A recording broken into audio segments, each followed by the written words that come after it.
സാധിക്കും. ഒന്നാം പ്രതിയായിട്ടുള്ള എ പീതാംബരൻ മുൻ പെരിയ ലോക്കൽ സെക്രട്ടറി അംഗമാണ്.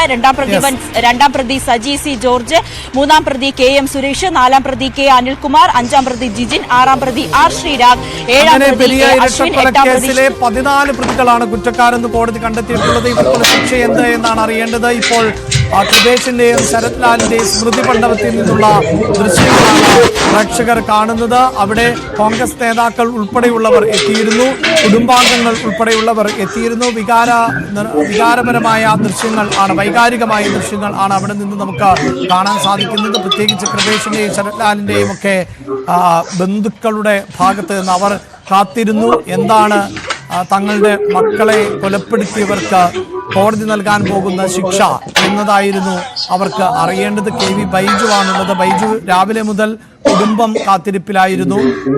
കോൺഗ്രസ് നേതാക്കൾ, പ്രത്യേകിച്ച് പ്രദേശത്തെ നേതാക്കൾ ഉൾപ്പെടെയുള്ളവർ കാത്തിരിപ്പിലായിരുന്നു. അവരെയൊക്കെ ഏറെ വേദനയിലാക്കിയ കൊലപാതകമായിരുന്നു. 2 ചെറുപ്പക്കാർ അവരെ രാഷ്ട്രീയ വൈരാഗ്യത്തിന്റെ പേരിൽ കൊലപ്പെടുത്തി. അത് വലിയ തോതിൽ കേരളം ചർച്ച ചെയ്യപ്പെട്ട ഒരു കൊലപാതകമായിരുന്നു. ഇപ്പോഴിതാ വിധി പ്രഖ്യാപിക്കുമ്പോൾ കുടുംബാംഗങ്ങളുടെ പ്രതികരണം അടക്കം നമ്മൾ കേട്ടുകഴിഞ്ഞു. എന്താണ് അവിടുത്തെ സാഹചര്യം?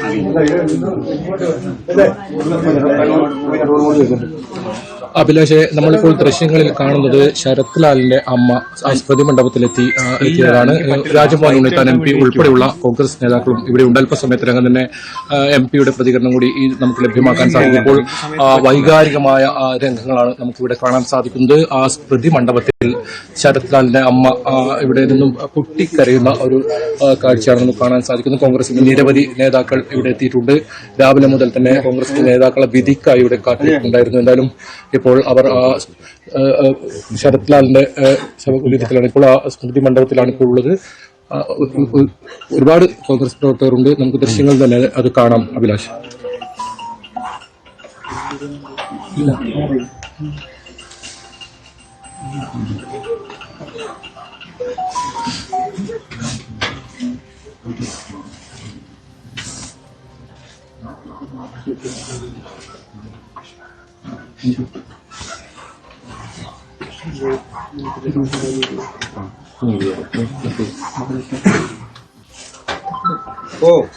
ഹലോ,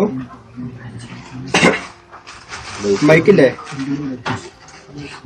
ആണോ?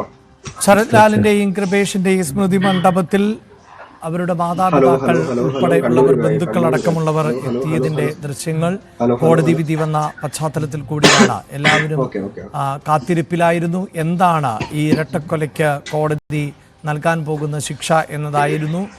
കോൺഗ്രസ് നേതാക്കളെ നമുക്ക് ദൃശ്യങ്ങളിൽ കാണാൻ സാധിക്കുന്നുണ്ട്. ശരത് ലാലിന്റെയും കൃപേഷിന്റെയും ബന്ധുക്കൾ ഉൾപ്പെടെയുള്ളവർ ഇവിടേക്ക് എത്തുകയും ചെയ്തിട്ടുണ്ട്. 2019 ആയിരുന്നു രാഷ്ട്രീയ കേരളത്തെ ഞെട്ടിച്ചുകൊണ്ടുള്ള ഈ അരുൺകൊല നടന്നത്. 2019 ഫെബ്രുവരി 17 കല്യാട്ടെ യൂത്ത് കോൺഗ്രസ് പ്രവർത്തകരായിരുന്ന കൃപേഷിനെയും ശരത് ലാലിനെയും വെട്ടിക്കൊലപ്പെടുത്തിയത്. തുടക്കത്തിൽ പോലീസ് ആയിരുന്നു കേസിന്റെ അന്വേഷണം, പിന്നീട് ക്രൈംബ്രാഞ്ചും കേസ് അന്വേഷിച്ചു. അന്ന് പ്രതിപട്ടികയിൽ ഉണ്ടായിരുന്നത് 14 പേർ ആയിരുന്നു. പിന്നീട് കൃപേഷിന്റെയും ശരത് ലാലിന്റെയും കുടുംബാംഗങ്ങൾ നടത്തിയ നിയമ പോരാട്ടം CBI അന്വേഷണം വേണമെന്ന നിലപാട് സ്വീകരിച്ചു. പക്ഷേ സർക്കാർ അടക്കം CBI അന്വേഷണത്തെ എതിർക്കുകയും ചെയ്തിരുന്നു. എന്നാൽ കോടതി നിർദ്ദേശപ്രകാരം, ഹൈക്കോടതി നിർദ്ദേശപ്രകാരമാണ് CBI അന്വേഷണം ഏറ്റെടുത്തത്. അങ്ങനെയാണ് CBI കൂടി അന്വേഷണത്തിലേക്ക് എത്തിയതോടുകൂടിയാണ് 14 പേർ ഉണ്ടായിരുന്ന പ്രതിപട്ടിക 24 മാറിയത്.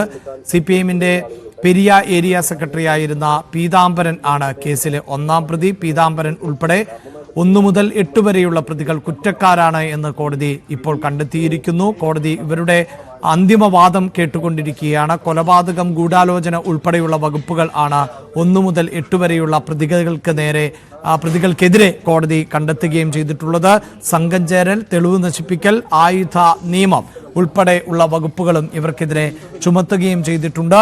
എറണാകുളം CJM കോടതിയിൽ ആയിരുന്നു CBI കുറ്റപത്രം സമർപ്പിച്ചത്. നേരത്തെ കൃപേഷിന്റെയും ശരത് ലാലിന്റെയും മാതാപിതാക്കൾ പ്രതികരിച്ചതുപോലെ സാക്ഷികളെ വിചാരണയ്ക്കായി കോടതിയിലേക്ക് എത്തിക്കുന്നത് ഉൾപ്പെടെയുള്ള വലിയ പ്രതിസന്ധികളെ നേരിട്ടിരുന്നു. മാത്രവുമല്ല, കോൺഗ്രസിന്റെ മുൻ വൈസ് പ്രസിഡന്റ് കൂടിയായിരുന്ന അഭിഭാഷകൻ പിന്നീട് പ്രതികൾക്ക് വേണ്ടി ഹാജരായ സാധാരണമായ നീക്കങ്ങളും ഉണ്ടായി.